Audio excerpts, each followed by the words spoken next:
So, my name is Trevor. My name is Adam. We founded AT Gamers because I am an active member of the disabled community and an avid gamer. Adam? I was an AT coordinator. Pretty much, assistive technology stands for just power wheelchairs, ramps, anything that can be applied to be more independent in your living style. And we're both avid gamers, correct? Yeah, my son, he's a very avid gamer. He has autism. I was also a gamer. I used to play World of Warcraft. My wife plays a lot of it now. And we met when he was an AT coordinator with one of the centers that he was working with, and I was a volunteer. And we found that we had a mutual interest in gaming, and I started to discuss some of the issues I had with certain types of controls, certain quick time events. I'm a big Metal Gear fan. I love them. They're wonderful games, but every single Metal Gear so far has had a torture session that involved mashing either this triangle or the square button, depending. And it is insanely difficult for me because my disability is cerebral palsy, and I have issues with my hands. They work, but not as well as some. We'll get more into that as we get more specific with the videos we're doing, but yeah, we're just going to be raising more awareness and getting more people, and just seeing if we can get more controller schemes, more configuration for software, and even trying out new technology for assistive technology for gamers, and just trying to get more everything, I guess, about it. Controls, software, you name it. We're doing this both for gamers themselves and to work with the game companies in general, because between 7 and 9% of the population, depending on where you live, has some sort of documentable disability. Some of that's been addressed. You'll see epilepsy warnings at the beginning of most video games to prevent seizures, especially those with a lot of flashing lights. But generally, the physical side of things especially isn't really talked about. For myself, I don't know if the gaming industry has any idea really what to do about it. But 7 to 9% of the population equates to quite a number of people, generally speaking. And even if only a couple, maybe 10,000 of those are gamers, that's still income that the gaming industry could have. And thoughts? Well, just seeing new technologies like the Oculus Rift and some other new developing things would really help a lot of the disabled gaming community, and we'd like to see more done with this type of technology, and as well with the old systems like the PS3, PS2, and then there's the newer systems, Xbox One, PS4, and the like, as well as PC. PC has more configuration, but just the consoles are kind of behind a little bit. You want to talk about the YouTube videos or lack thereof? Yes, YouTube only, when we first researched this, a lot of the YouTube videos that came up were like 2, maybe 3. And there is total. Total. And there is a video, or a website I should say, that's more of like a community forum, not really a resource board.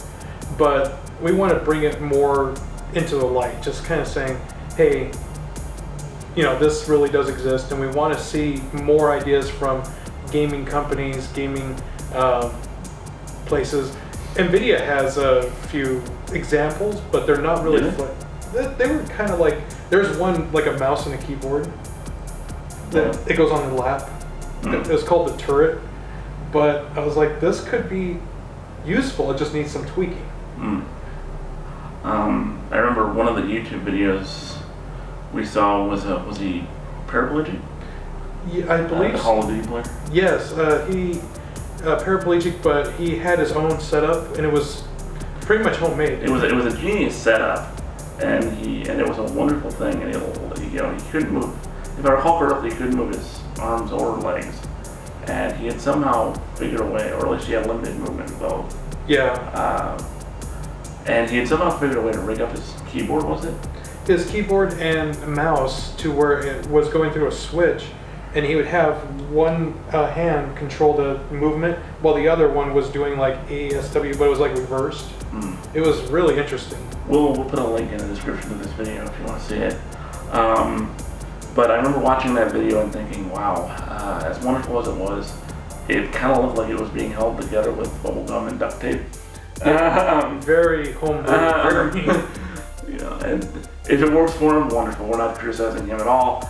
But wouldn't it be great if, that percentage of gamers who, at least I feel, represent a decent number of people and could provide some revenue for the game companies, whether you're an indie developer or one of the major ones, had some form of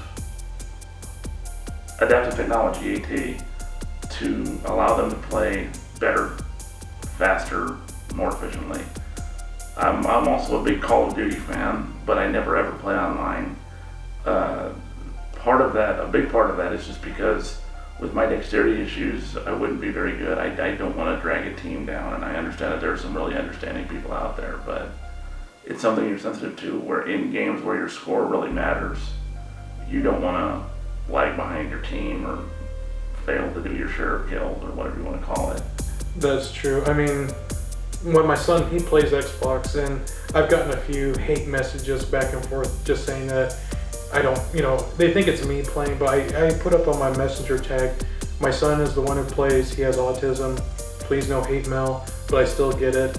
And a lot of it is, why are you doing this? Why are you running in circles? That kind of thing. And I just have to reply, I'm sorry, this read my gamer tag, move on. And I realize that most of that is, people being jerks, but it would be nice to be able to just have the inclusion thing going on. And a lot of the social service organizations that deal with disability, they're wonderful organizations. We love them to death. I have been part of the staff of some of them, probably been involved with a few autism agencies as well.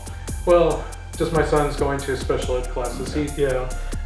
But again, those agencies are wonderful. They provide valuable skills, but when it comes right down to it, they can't, provide social interaction 24/7. And sometimes you got to chill at home and rest. And video games is a very viable way of doing that. Matter of fact, it's not that expensive for those that don't make much money, especially the older technology stuff. If you have serious dexterity impairments, which is pretty common with disability, if you have serious ones, good luck playing at all. It doesn't really work out the best. I mean, like you said, older technologies like the PS3 or Wii or even stuff like that that are motion sensitive. Even then, the Wii frustrated the heck out of me. I remember, and this is not unique to me. A lot of people have problems with this. I was playing Call of Duty 3 on the Wii, and in that game you're supposed to have the nunchuck in one hand to control your facing. No, wait. No, that was to control your movement. The Wii controller in the other, which controls your facing. Mm-hmm. So if you move the controller off the side, your character turns his head. And my left hand is a lot more involved than my right. I realize that's true of most people, but not to the degree mine is. Mm-hmm. And so, because you want to move accurately in the game, because tactical movement's critical in games like that. Yeah. And tactical movement's critical in most games nowadays. But so I would I'd move my guy, and then because of the way my physiology works, there's a word for it. I don't remember what it is. But with a lot of disabled people, when one muscle tenses up or you move one muscle, they all go. It's not like a spasm, it's not necessarily painful, but you get some motion in both limbs, even your legs sometimes. And it's just very, like he's saying, he had a lot of issues playing games, but he loves the game. One game I remember in particular, I was playing Deus Ex, which is a cover-based shooter, more or less. And in that case, you have to hold the left shoulder button to stay in cover, while simultaneously moving the right stick to aim. Maybe the left. It's been a little while. One of the sticks, and then pressing the right shoulder. Did I say left? It's the left shoulder button to stay in cover, the right shoulder button fire, but you also have to move the stick with your thumb to aim. Heaven forbid you should want to actually move while you're doing it or straight. And I had Adam do this once, you know, and he has difficulty with it, and he has fairly consistent average dexterity. So yeah, somewhat average, but yes. But you know, I'm still trying. It's a wonderful game. I love it so far, but I'm still only on the first part of the first level. Adam spoke about a website that was kind of a forum, you say? Yes. And I went to it, and it read like an MD technical manual on disability. There was no heart to it, and most of it was the obvious. Certain people with, you know, paralysis have difficulty moving their hands. You know, we just want to see more attention, I guess, brought to it. But as for now, this is what we are. I mean, we are starting this AT Gamers, and which also happens to be our initials for those who. Yeah, it's just a little play. So Adam, Trevor, but we're assistive technology either way. So it's just so we're clear. It's neither one of us is an engineer. No. So we're not talking about, you know, complicated rig-ups. We've noticed that it can be simple. Something as simple as having the developer of a game program in an alternate control scheme, something that's a little bit kinder to the hands. Well, we're still in the process of shooting a lot of other stuff at the moment and replying to some interested parties also in the same moment. But anybody that wants to work with us, we have what's the email? The email is atgamersutah@gmail.com. You can also subscribe to our channel or leave a comment if you'd like, letting us know. You can also get in contact with us through the About box and just read our mission statement, and also there's a link for our email down there as well.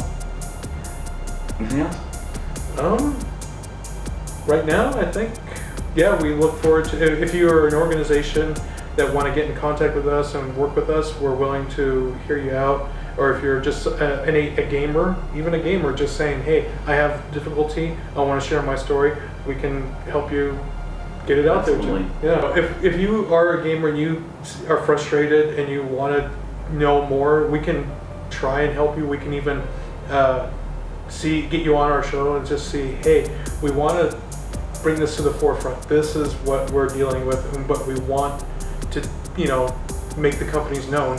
We are gamers. We are all gamers. We all want to have fun, and we all want to do gaming. I mean, and even the ones that can't really game, they have to have an outlet. There's got to be a way to have them enjoy their life, you know, to bring some happiness, right? Right. So, again, we'll get to more videos later. We just wanted to have something up there to show what we were going to be doing. I would say like and subscribe, but this is pretty much just been a talking video. We'll see. But you'll see our work a little bit later, and we'll probably spice some of this into some later videos, or do a little more in depth in our first video. If you like what we do, like and subscribe. Get in touch if you need to. We'll see you later. All right. Thanks.